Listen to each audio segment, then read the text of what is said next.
Welcome everyone. Namaste. Thank you so much for tuning in to the Bharatvaarta Weekly. I'm Roshan Karyappa. I have Abhishek and Nirav here with me to discuss the news and events of the week that was. Of course, we're talking on 14th August, a day before our Independence Day. We'll talk about the 76th Independence Day celebrations, along with a few other things that happened last week. The Bihar political drama which is unfolding, the unfortunate incident of author Salman Rushdie being stabbed, and then there was this whole incident of the Aam Aadmi Party's Kejriwal and the current BJP government on freebies and so on. The unfortunate demise of industry stalwarts Rakesh Jhunjhunwala and Anshu Jain, and a lot more. So we have a lot to discuss on this weekly. Thanks for tuning in. If you are listening to it on a podcast platform, don't forget to rate and review us. If you're listening to us on YouTube, don't forget to like and share this video. It helps more people discover this content. So let's get started. As usual, let's talk about the episodes we put out last week. There was one on the great tribal warriors of Bharat. This was with authors Tuhin Sinha and Ambalika.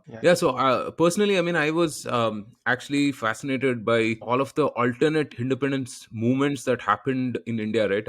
At least in the history books, we're not taught of all of these, right? Like Alluri Raju and the other agrarian movements that happened. We're only taught about the mainstream, which is, Mahatma Gandhi and, whatever else happened with the Congress party and so on, the Quit India and so on and so forth. This was a fascinating overview into everything else that happened in India during that time, right? I would highly recommend people check it out. It's got a lot of nuggets and a lot of insights on all of these unseen, unheard of warriors and so on. So do check out that episode. Abhishek, Neerav, what do you guys think about the episode with Harsh? Yeah, so I really enjoyed, listening to Harsh lay out his, state of affairs of the Indian economy and also, expand more on his, general thesis of how India is going to grow in the next few years and decades. And so, yeah, it was really well worth the time, spending listening to Harsh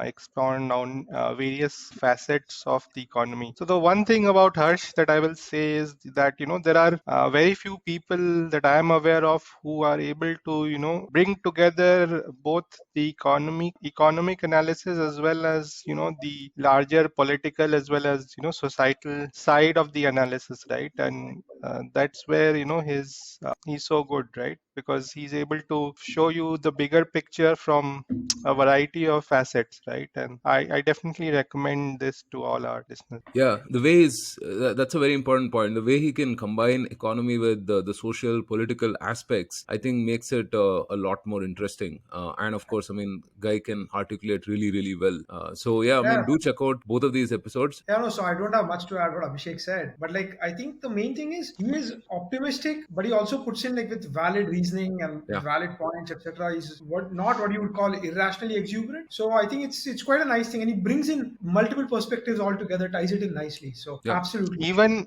another one is the sort of global perspective, right? So he's sort of Yeah. able to trace where in our journey we are compared to, let's say, some of the other developed countries, right? So we may be today like Japan in the 70s or United States in the 50s or whatever. Like he's able to sort of show that global perspective as well because, he's very well read and well informed about these things. Yeah, for sure.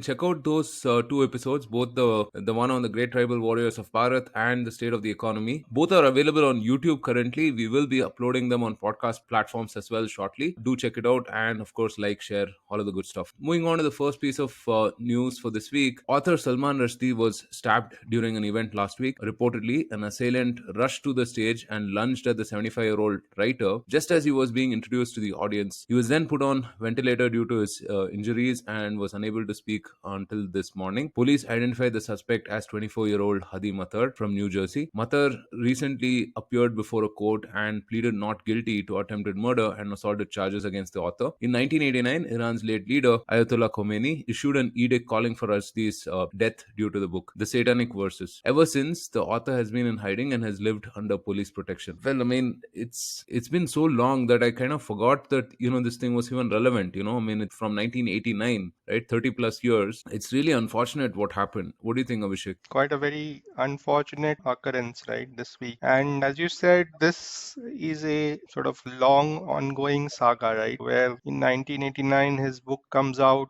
funnily enough, India is like one of the first, in fact, the first country to sort of take action by saying that it'll ban the import of this book, right? And obviously, no publisher in India was also willing to publish the book. So effectively, it became a banned book in India. We know about the fatwa issued by Iran's supreme leader. He went into hiding for a substantially long time, and I think maybe in the early 2000s, probably he started, coming back to a more normal sort of life. And there have been incidents where, he was invited to the Jaipur Lit Fest, and then the organizers sort of backed down because of perceived threats. And then, his interviews were sort of done in private rooms and things like that. So it's been a sort of rocky road, and kind of tells us that this blasphemy threat that comes from Islamists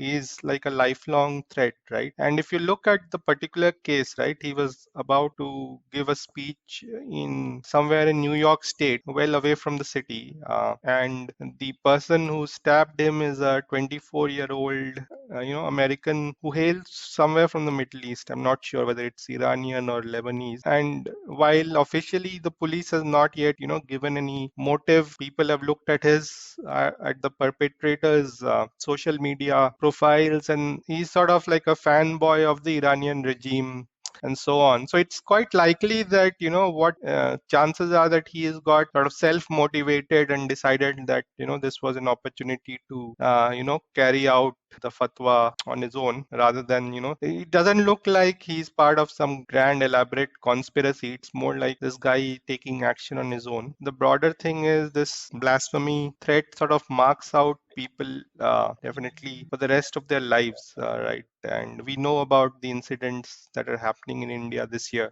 due to the statements and the controversy surrounding Nupur Sharma, right? Yeah, I mean, obviously, people will say they are very different things, and yes, there is some difference, but ultimately, it also comes down to the blasphemy case. I think a few weeks back we were discussing that, and I said, and I was quoting something from, I think, the Vanity Fair magazine or something, right, where they have documented the Salman Rushdie case has taken the lives of about 60 plus people overall, right, which is not a small number. So, yeah. It's pretty insane, I mean, to have things like this happen in 2022. I think, Prasanna had made the point earlier when we discussed the Nupur Sharma case, that how could someone ignore humanity in the present for something of the past, right? And yeah, I mean, considering that the assailant was, 24, I mean, he wasn't even born, he wasn't even around when this whole incident happened in 1989.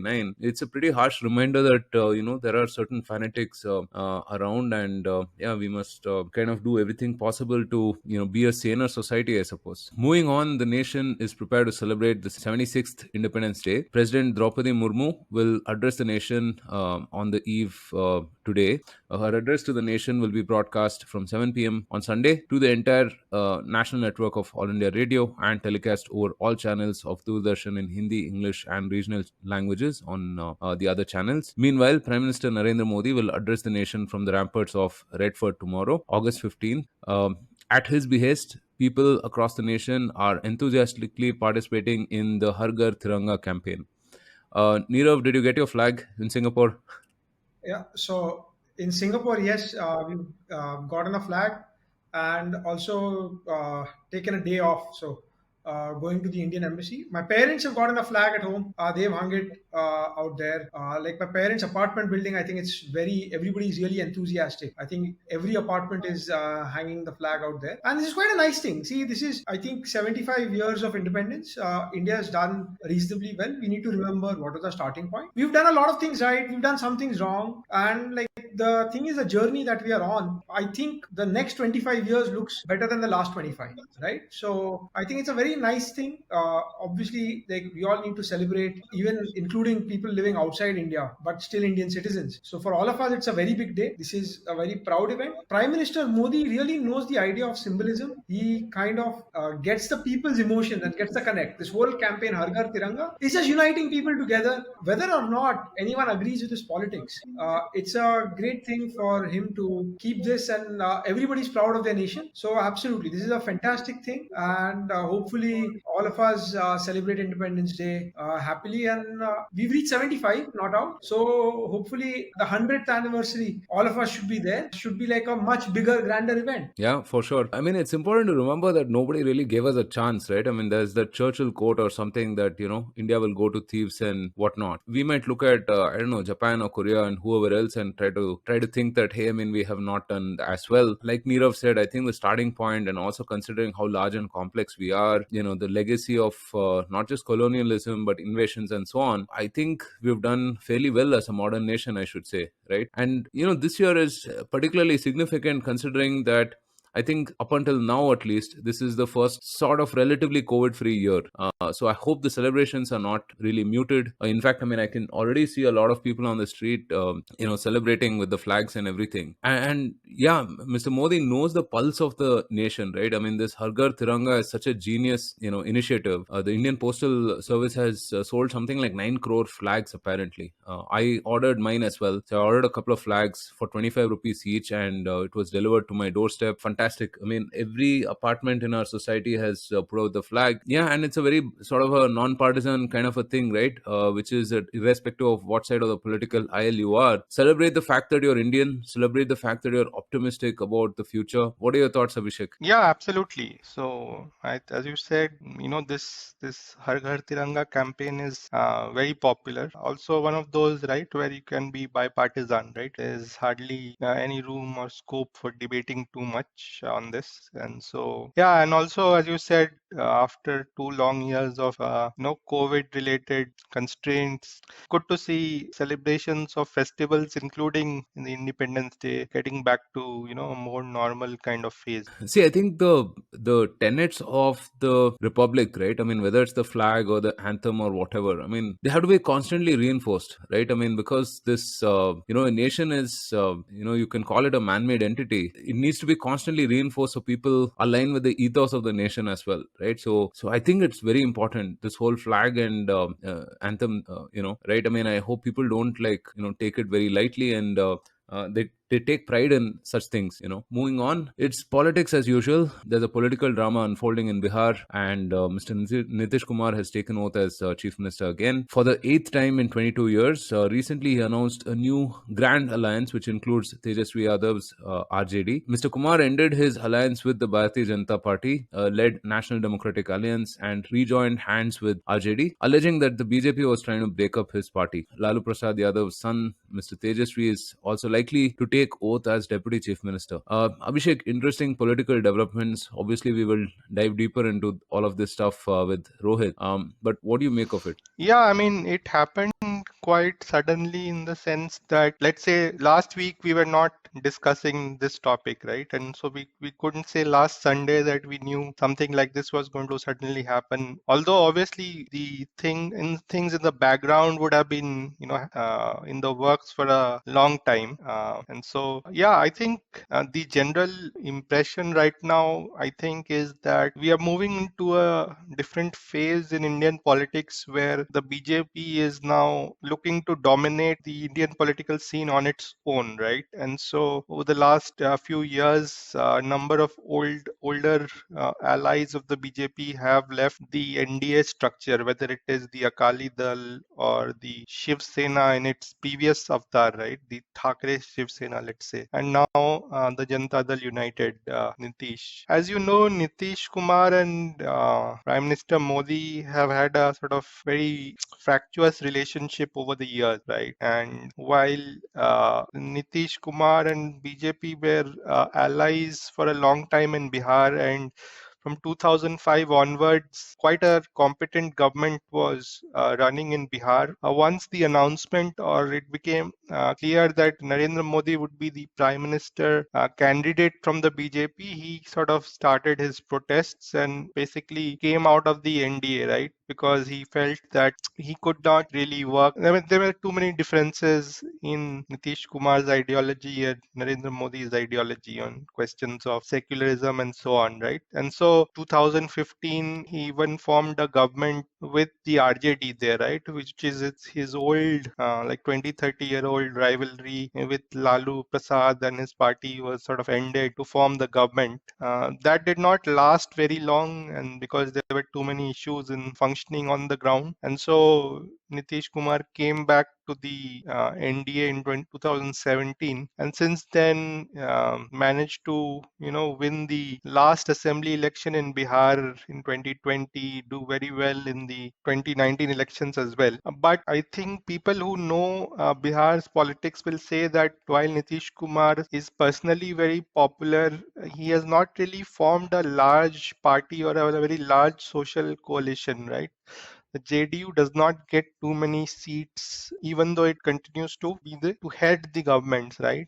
And so, kind of is always in a sort of challenging position, right? And the current worry was that looking at the trends in general, as well as whatever is happening in Bihar, he would have calculated that eventually the BJP would like to break his party, take away some substantial chunks from it, and basically then take over his base social political base as well, right? In the long run, there was no space for Nitish Kumar and the JDU in Bihar. And so he sort of preempted that and decided to at least keep power as long as he can by switching sides and allying with the RJD. The RJD did really well in the last assembly election, and therefore the chances are that even in 2025, if Nitish and RJD are able to sort of stay together, the chances are they will easily retain power then. Now, what happens in 2024 general elections is more interesting because people vote differently in assembly elections, where they are voting for a CM versus when they are trying to elect a prime minister. And Narendra Modi's popularity in Bihar is quite high,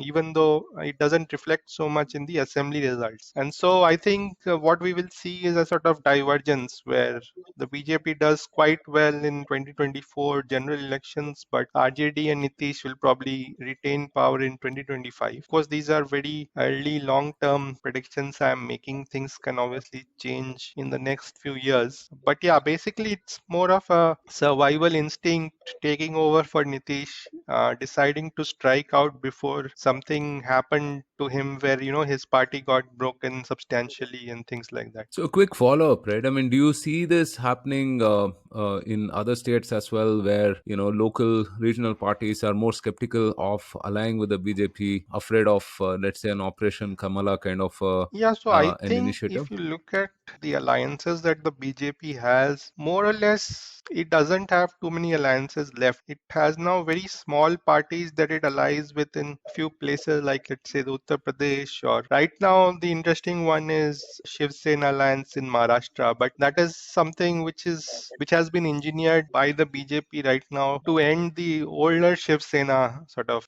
thing, right? And then it has allies in places in like the northeast where we know that it's, or where traditionally it was not such a strong force, but it needed allies and local parties to get to grow and become a dominant player in that landscape. But right now, if you see the really old alliances, they are gone, right? Whether it is Akali Dal or JDU and so on. And even ADMK probably is gone in Tamil Nadu. So I think it's kind of understood now that the BJP is now sort of becoming even more dominant on the Indian political scene and within the NDA, right? And so the space for allies is kind of getting more constrained. Yeah, it was good to see Rajdeep Sardesai again excited somewhat last week, right, with his polls and theatrics and whatnot. Well, moving on, Sri Lanka has allowed a controversial Chinese ship to dock at its port. The Yuan Wang 5 is described as a research and survey vessel by the international shipping and analytics sites. However, Indian authorities insist it is a dual-use spy ship. Reportedly, the ship can be employed for space and satellite tracking and has specific uses in intercontinental ballistic missile launches. India's foreign ministry has said it will closely monitor any bearing on India's security and economic interests and take all necessary measures to safeguard them. Well, India must feel a bit more disappointed than usual, considering the help that they've been giving to Sri Lanka, right? What do you make of this, Yeah, Nirav? so there are multiple things possible, right? So one is Sri Lanka is going through an economic crisis, and they are kind of playing their neighbors who can give them a little more support. So that's step one, right? You're trying and leveraging that. That, oh, if you don't want this, then we'll do this. Thing number two is China does have Sri Lanka with a tough grip. They own the Hambantota port for a 99-year lease. So that technically they can say that it is part of their port and they can do whatever they want. I don't know the details about it. Two is with the whole Taiwan issue when Nancy Pelosi landed in Taiwan, China is flexing its muscles and telling everyone to recognize the one China policy. India does follow the one China policy.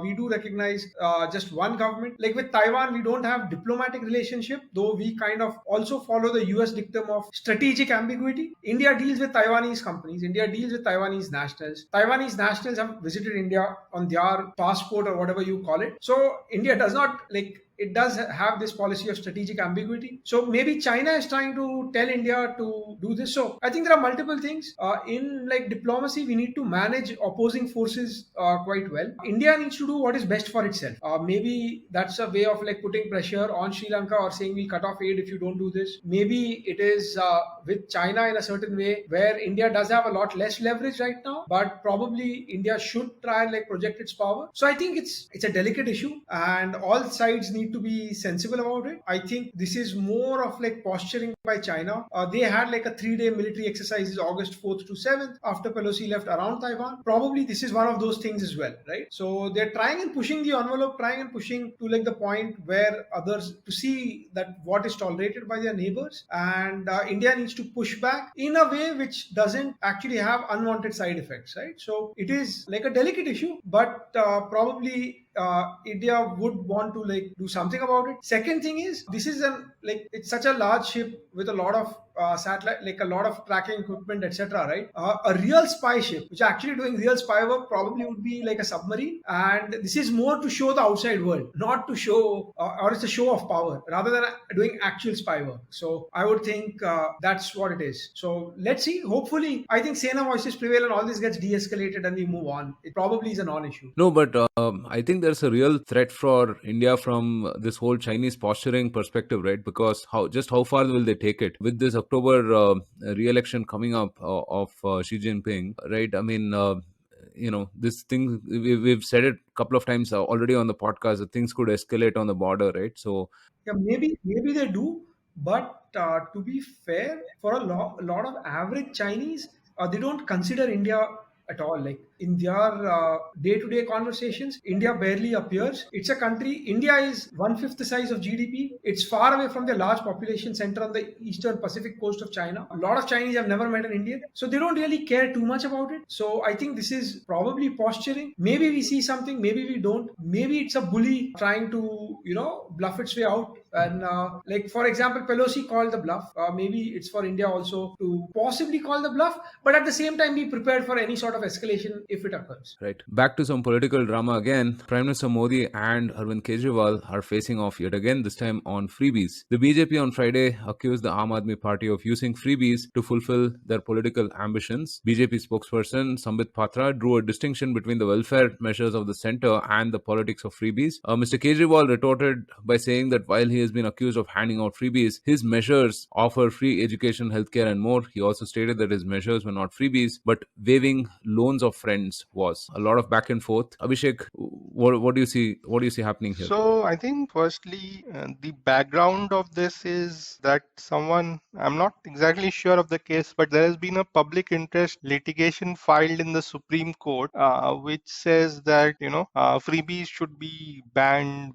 Freebies from political parties should be banned for elections or something like that. So that's the context. Now, firstly, as a principle, to me, that is something the Supreme Court or the judiciary, etc., should definitely not get involved in, right? It is up to the people and political parties to decide what they want. Now, I may disagree with, let's say, Arvind Kejriwal and his style of politics or freebies, but he should have the right to, promise and deliver on that, right? Ultimately, it will add to the expenditure of particular government, and then it's for them to deal with the consequences, right? And so on that principle, I am on the side that political parties should be free to announce, freebies or whatever they want to market those things as. Now, coming to the specifics of this debate, post that larger debate or larger case that is happening in the Supreme Court. So obviously what has happened is both sides have tried to paint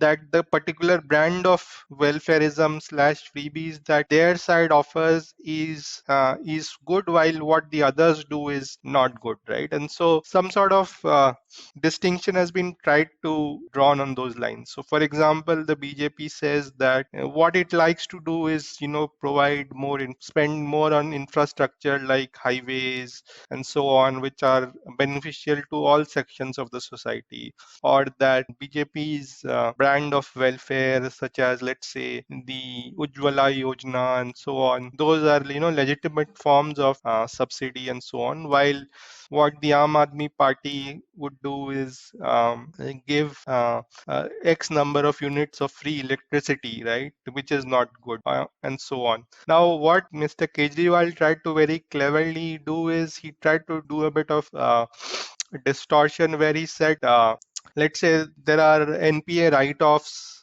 loans to large corporations. He's trying to brand them as freebies being given out by the BJP or so on, right? While what he's saying is, I provide free healthcare and education, and that is my brand of politics. Now, this was again countered by, I think, the finance minister saying that healthcare and education are two topics where there is no question of any debate, right? And almost all state governments provide some sort of that in a free manner through public hospitals and schools. So obviously this sort of back and forth will keep on happening. But on the larger question, I think it's best for the judiciary to sort of stay out of this and let the people decide, right, in terms of what kind of welfare or freebies and things like that they want from their government. Yeah, fair enough. Fair enough. Moving on, we lost two big Indian inspirations this week, Mr. Anshu Jain and Mr. Rakesh Jhunjhunwala. Anshu Jain was president of Cantor Fitzgerald since 2017. Before joining Cantor Fitzgerald, Anshu Jain was co-chief executive of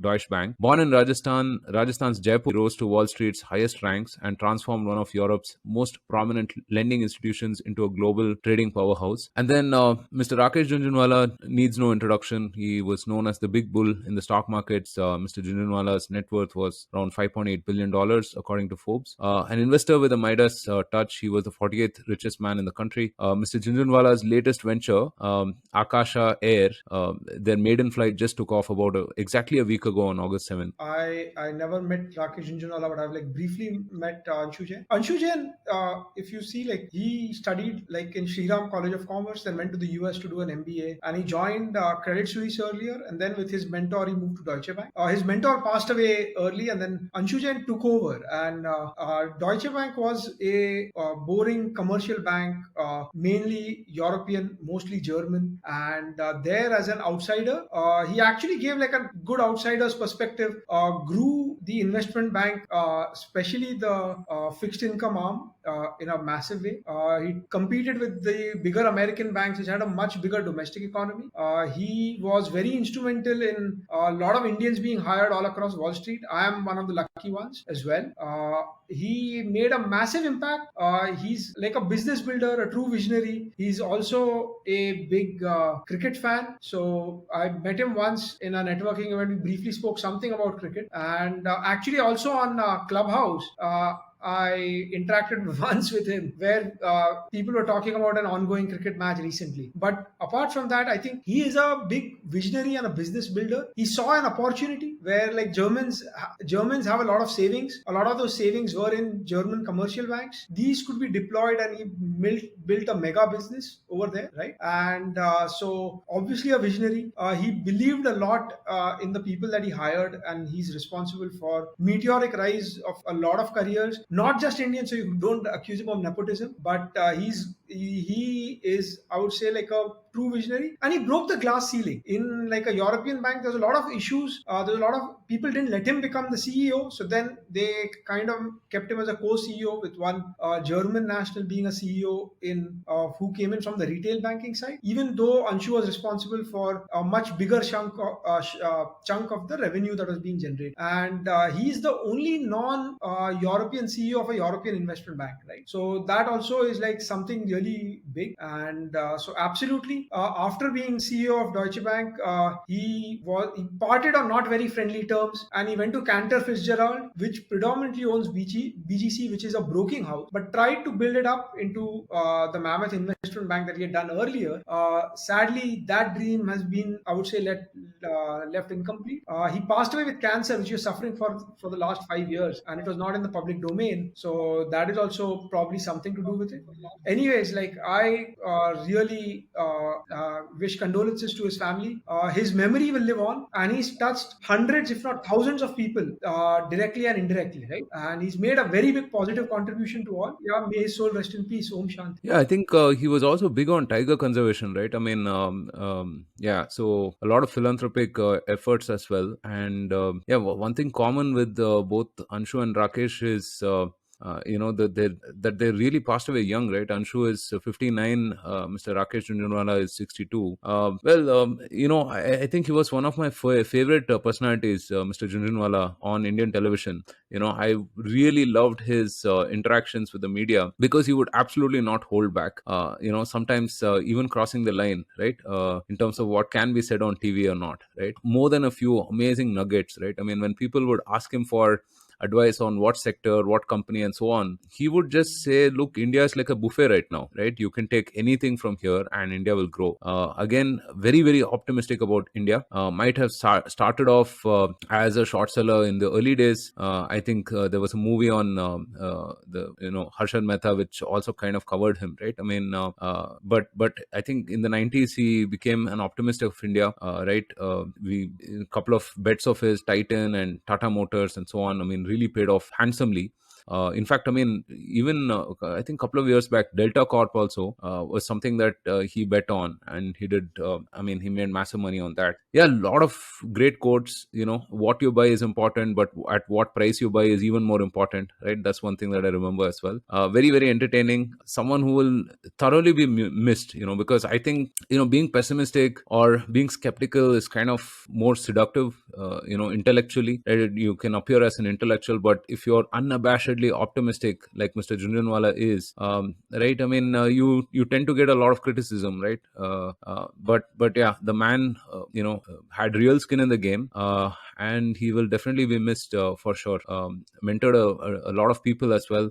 So yeah, Abhishek, your thoughts? Yeah, as you said, right? And there is this quote from Morgan Housel, right? That pessimism is intellectually seductive in a way optimism only wishes it could be, right? And so Rakesh Jhunjhunwala is sort of the reverse of that, right? He made it, his optimism was like infectious, right? And if you listen to a 15-20 minute interview from him, you would come out feeling pretty good about the country, the economic state of affairs in the market, and life in general, right? And so and the great thing was, as you said, he could communicate in a very simple, jargon free manner, right? His sort of big picture view is of looking at things was very simple and very sort of persuasive, right?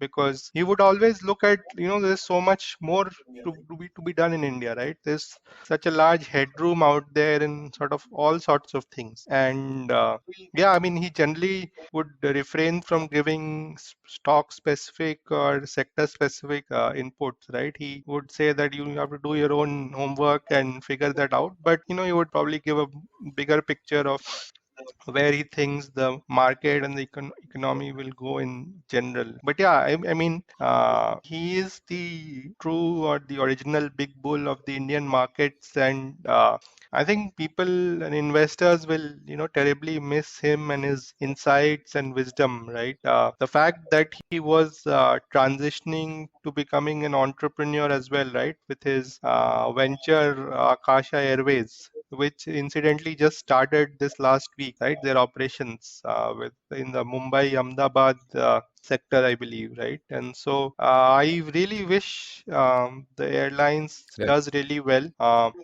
Because that will be a great legacy as well, right? Just beyond his work and his wealth creation in the investing space, because opening up an airlines right now is also a symbol of how he looked at India and being optimistic about its growth, right? Because there are many who are sort of closing or shutting down as well, right? And so yeah, I think he will be missed. No, the airline bit is particularly interesting, right? Perhaps one of the most capex intensive industries. He always believed that, I mean, post COVID, there's going to be a huge revival of travel, tourism, and all of this stuff. And that, the Indian consumer was, requires more than what the options were at that point. So I hope his legacy lives on through the airline. He always used to say, right? I mean, when people would ask him for life advice, he would always say, "Hey, I mean, you should take care of your health." Right? It's something that was a bit of a late realization for him.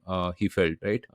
Yeah, very unfortunate. Again, our condolences, to his wife Rekha and the family and all of his well-wishers. So, all right. On that note, we come to the end of the weekly. We have a couple of very good episodes coming up. We have one called Kautilyanomics with author Sriram Balasubramaniam.